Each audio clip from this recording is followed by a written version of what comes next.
Hola, bona tarda. Un moment, un moment. Sí. Bona tarda.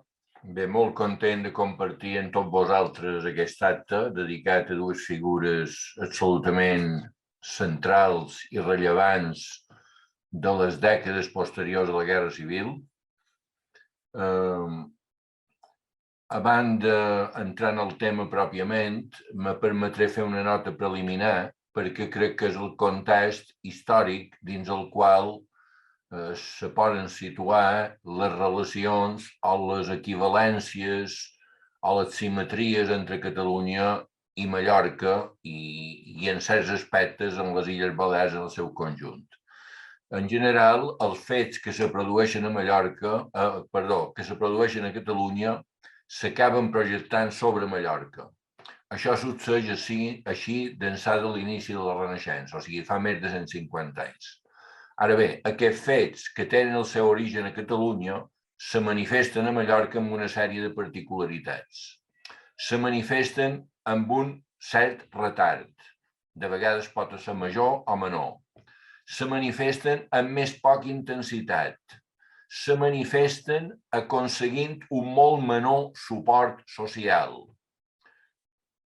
A més, a Catalunya se manifesten d'una manera molt més transversal. A Mallorca queda reduït a petits grups, més o menys relacionats amb el món de l'escriptura, de la literatura, de les lletres, genèricament parlant.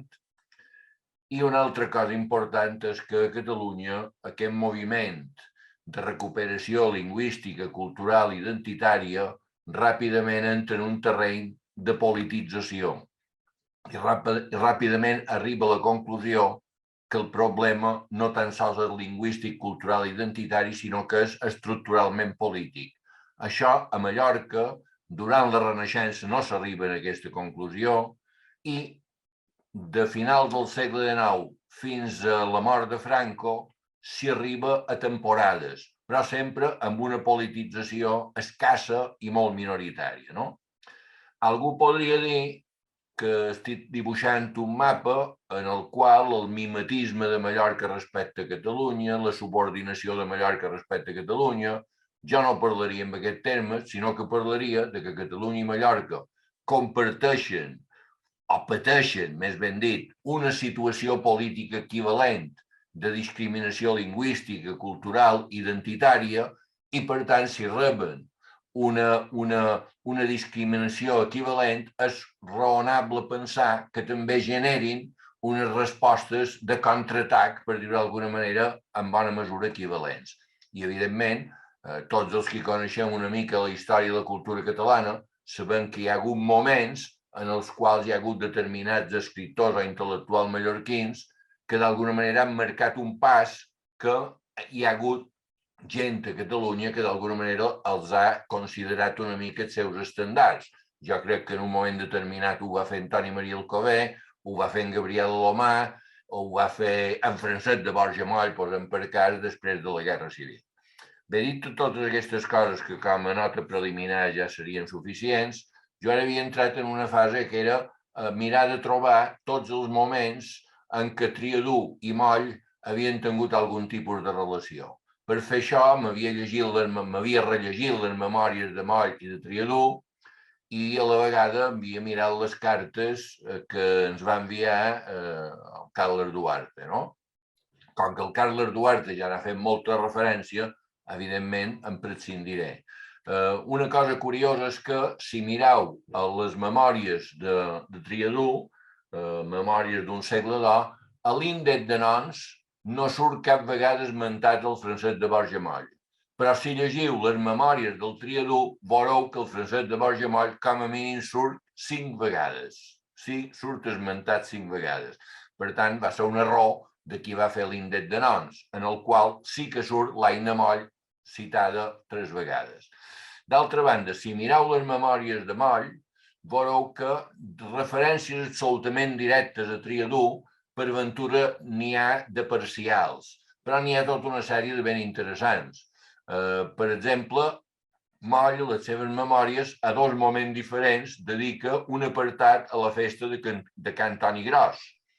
El Duarte ja ho ha esmentat, per tant jo no ho esmentaré, però la primera és homenatge als escriptors illencs i la darrera, que correspon a l'any Pompeu Fabra, celebren el centenari del Pompeu Fabra i que serà la darrera vegada que se celebra la festa de Cantoni Gros, el Triadú fa una intervenció i el Moll fa el discurs de gràcies.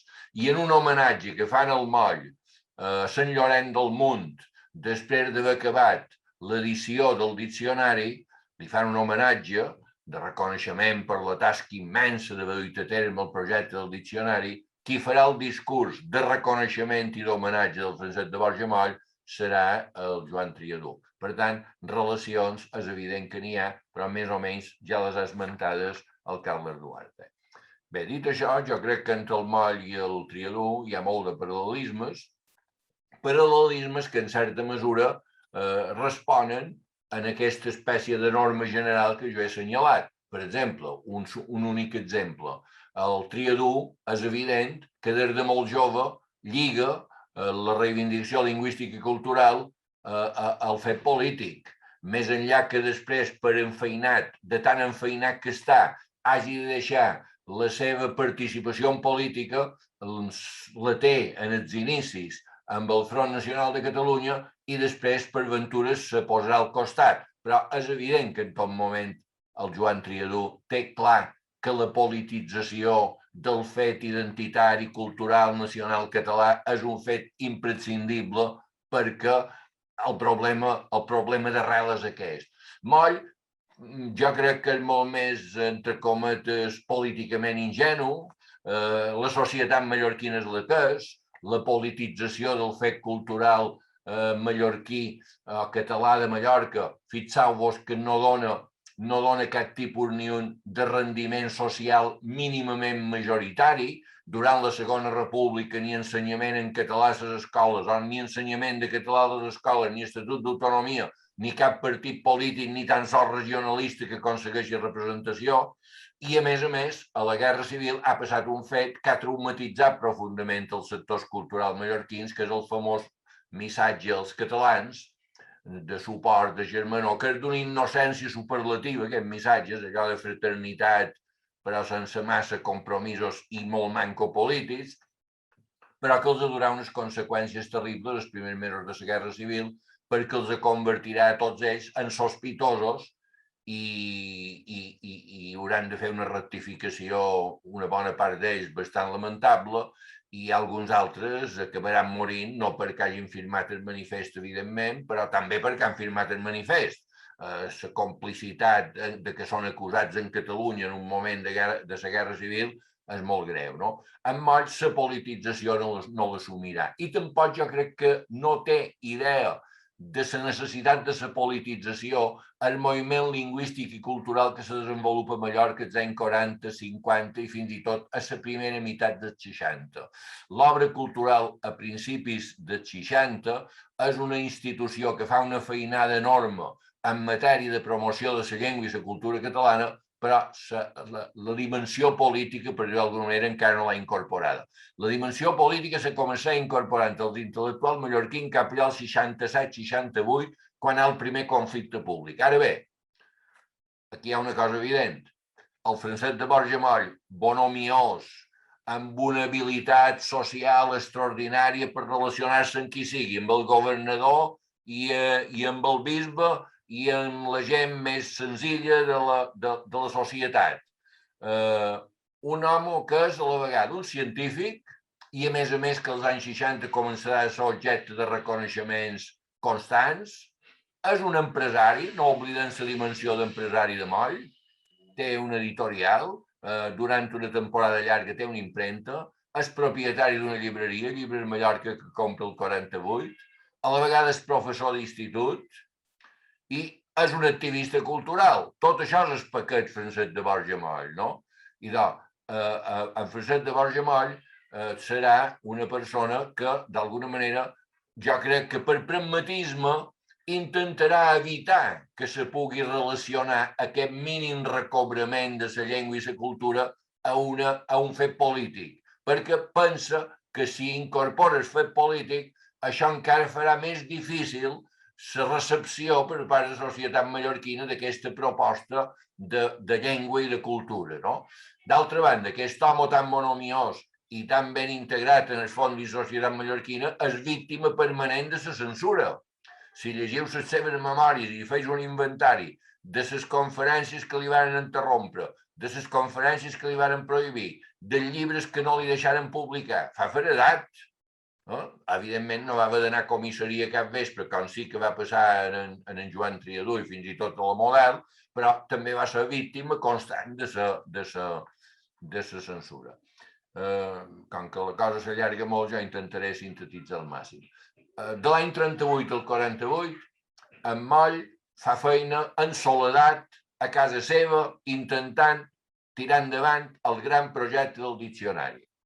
Val a dir que a partir del 43 compta amb un col·laborador excepcional, que és en Manuel Sanchis Guarner, que després de sortir de la guerra, després d'haver sortit de la presó, després d'haver estat condemnat fins i tot a mort, després de la Guerra Civil perquè era capità de l'exèrcit republicà, el condemnen a exiliar-se de València i en Moll l'acull a Mallorca. No? La presència de Sanchis Guarner a Mallorca del 43 al 59 serà extraordinàriament positiva. Aleshores, en Moll aquests anys se dedica bàsicament a això. Del 49 cap endavant hi ha un gran moment. La dècada dels anys 60 és un gran moment per Francesc de Borja Moll. La dècada dels anys 50 és 50, no 60. És la dècada en què el Francesc de Borja Moll rellança la publicació del diccionari en fascicles que després eren enquadernats en el volum corresponent.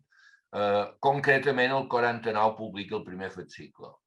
Però allò que és interessant és que a Mallorca se crea una comissió promotora del diccionari, a Catalunya se crea una comissió promotora del diccionari, al País Valencià se crea una comissió promotora del diccionari, i jo diria que això seria la primera xarxa de països catalans lingüística i cultural que de veritat és potent després de la Guerra Civil.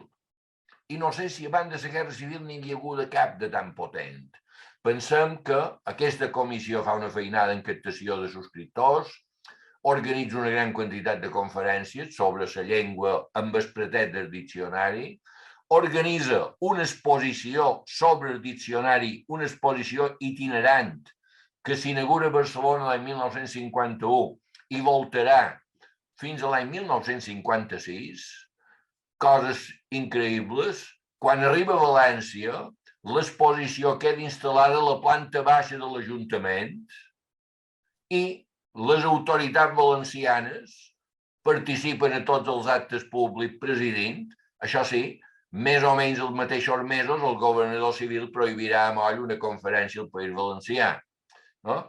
Per tant, jo crec que és molt important la dècada dels 50 perquè el Moll crea aquesta plataforma que li permetrà que a partir d'aquell moment aniran sortint els fascicles en regularitat i se vagin formant els volums en regularitat. A més, i en bona mesura per impuls de Francesc de Borja Moll, als anys 50 succeiran a Mallorca una sèrie de fets que indiquen que la llengua i la cultura catalanes a Mallorca ja intenten de sortir d'allò que anomenem exili interior i iniciar una certa contraofensiva de presència pública. Als anys 40, la segona meitat havia estat la dècada de les tertúlies literàries, 30-40 persones com a màxim a domicilis particulars. Aquí ja creen una entitat que se diu Amic de les Lletres, que més o menys venen a ser les tertúlies ara a l'aire lliure, però també intenten crear una revista, la revista Raixa. Malauradament, la revista Raixa només pot sortir el primer número perquè la censura se n'adona compte que en realitat és una revista periòdica i les revistes periòdiques en català estan prohibides i a partir del primer número no pot sortir com a revista. Aleshores la converteix en una miscel·lània i més endavant en un anuari. I més endavant en la Biblioteca Raixa, que és una col·lecció de les Illes d'Or. Un editorial que Moll aquella dècada potencia. Per exemple, la Biblioteca Raixa és una biblioteca, una col·lecció de llibres que ja incorpora escriptors de tots els països catalans i de totes les temàtiques pròpies dels països catalans. A diferència de la col·lecció Les Illes d'Or, que Moll havia creat el 34, que era d'autors i de temes mallorquins, aquí el Moll ja intenta una projecció per tot l'àmbit lingüístic. Aquesta dècada és quan el Moll fa una altra cosa important, i ja l'ha esmentat el Bernat Sureda, i és començar a fer classes de català a l'Estudi General Lul·lià d'una manera més o menys formal. Això serà molt important, el lligam de Moll en l'Estudi General Lul·lià, que dependrà de la Universitat de Barcelona i que serà una plataforma que acollirà una gran quantitat d'iniciatives culturals del Moll, de la gent que forma part de la comissió directiva de l'Estudi General Lul·lià, de l'Obra Cultural Balear més endavant. D'altra banda, als anys 50, Moll comença a ser objecte de reconeixements bastant constants. El seu prestigi científic i social augmenta molt. I aquest prestigi encara s'incrementarà més la dècada de 1960 i, evidentment, que el Moll tingui prestigi social, que tingui prestigi científic, que sigui doctor honoris causa de Basilea, que sigui objecte de declaracions a l'Ajuntament de Moll, de Ciutadella, de fill il·lustre, de fill adoptiu. Tot això fa que Moll de cada vegada pugui ser, entre cometes, i disculpau el col·loquialisme gairebé, un venedor amb més capacitat d'aconseguir respostes positives d'allò que intenta vendre. I, evidentment, allò que intenta vendre és l'aprenentatge de la llengua catalana i el respecte a la llengua catalana i a la cultura catalana. No?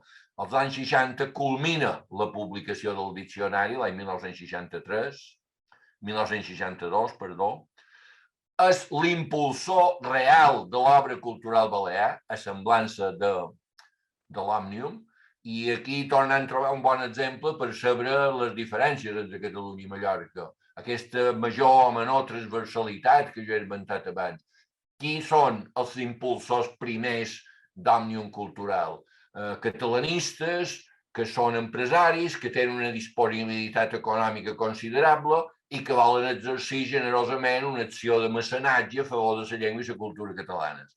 A Mallorca això no succeeix així, són gent del món de les lletraferits, un capellà, un professional liberal, un misser, un funcionari públic, amb una capacitat, entre cometes, d'aportació de recursos a l'obra cultural balear i a la vegada d'intervenció pública molt menor que allò que succeeix a Catalunya. No? Aquests anys, en Moll, és quan és elegit membre de la Comissió Consultiva d'Òmnium Cultural, això configura una cosa. És evident que als anys 50 i 60 Francesc de Borja Moll se converteix en la referència mallorquina de Catalunya. És a dir, a Catalunya hi ha una referència, una personificació d'allò que és la llengua i la cultura catalana als anys 40 i 50 a Mallorca, és Francesc de Borja Moll. I aposta li intenten donar, entre cometes, suport. En Francesc de Borja Moll té una capacitat de fer xarxa de complicitats amistoses, col·laboratives, etc., impressionant, i és evident que aquests anys el Francesc de Borja Moll és la persona de referència de Mallorca. De la mateixa manera que els 70 i els 80 probablement ho seran Josep Maria Llompart, que sol ser no un mallorquí que resideix a Catalunya, sinó un mallorquí que resideix a Mallorca, però que combrega absolutament amb un projecte de cultura nacional catalana absolutament normalitzat i absolutament integrat. Aquest paper el farà el Llompart a posterioritat. Aquesta dècada dels anys 60, i des de l'obra cultural balear, en Bernat ja ha parlat dels cursos que impulsa l'obra cultural balear, hi ha una altra batalla, que és una batalla que el Francesc de Borja Moll dedica molt de temps, que és quan el Concili Vaticà II acorda que la llengua utilitzada a la litúrgia serà la llengua vernacla. A Mallorca hi ha un moviment de clergues que interpreten que la llengua vernacla és el castellà. I aquí hi ha una batalla frontal que el Francesc de Borja Moll, amb articles, amb pressions, amb instàncies, amb escrits, i també, de manera pragmàtica, fent adaptacions en llengua catalana en modalitat balear dels textos litúrgics que haurien de publicar-se. L'èxit que aconsegueixen no és excessiu, perquè finalment el càlcul que se fa és que a Palma concretament tan sols un 12% de misses se fan en català, com diu el Moll a les seves memòries. Les monges totalment en contra de l'ús del català, això estan parlant dels anys 60, i els clergues misses escasses, un 12%, i a més en horaris intempestius. Aquells anys Moll també intenta les col·laboracions en premsa sempre amb una característica de Francesc de Borja Moll és el seu profund sentit didàctic. Qui el varen tenir de professor, que és el meu cas, o qui l'hem sentit en conferències o qui han llegit els seus articles, té un sentit didàctic extraordinàriament eficaç, no? I aleshores això és un fet interessant. Bé, ja, evidentment, jo crec que aquestes coses que fa el Triadú a Catalunya, més o menys de manera equivalent les fa el Francesc de Borja Moll a Mallorca, i és evident que entre ells dos hi ha vasos comunicants, el Carles Duarte n'ha esmentat tota una sèrie, Junta Consultiva de l'Òmnium, etc. Aquest cursos de català, ja acabarem aquesta, entre cometes, una anècdota en bona mesura. Els cursos de català que se fan als anys 60, organitzats per l'Obra Cultural Balear a partir de l'any 63, són expansius. Arriben als pobles i a final dels anys 60 arriben al meu poble, no? Devia ser el 68 o 9, no ho record bé. I els alumnes que després s'examinaven i tenien millors notes de tot Mallorca, aquest any i els anteriors, se'ls regalava un viatge de 4 dies a Catalunya. Se'ls pagava un viatge de 4 dies a Catalunya que era molt il·lustratiu de la Catalunya, diríem, més nacionalment genuïna, no? Hi havia conferències, però també hi havia visites a Poblet, a Montserrat, etc. No? Jo vaig ser un d'aquests joves i l'anècdota servirà. Quan m'envien a Palma, que me'n vaig tot sol perquè els altres ja hi havien anat, no sé per quina raó, me'n vaig amb el vaixell Barcelona-Palma i la consigna és: quan arribis al port de Barcelona t'esperarà un senyor que durà un diari sota el braç. El senyor que m'esperava amb un diari sota el braç era el Joan Triadú. És l'única vegada en la vida que vaig parlar amb ell directament, però evidentment és un record entranyable que demostra el personatge com era i a què estava disposat a perdre el temps anant a cercar un adolescent gairebé al port per acompanyar-lo, i vaig record, entre altres coses, una conferència del Josep Benet, etc. Per tant, ha estat molt encertada aquesta combinació Moll-Triadú, dues vides que no són absolutament coincidents generacionalment, jo diria que el Moll és d'una generació anterior al Triadú, però que en gran mesura van tenir vides paral·leles, matisades aquestes vides paral·leles pel condicionament que cada un dels dos territoris va determinar sobre cada un d'ells. Gràcies.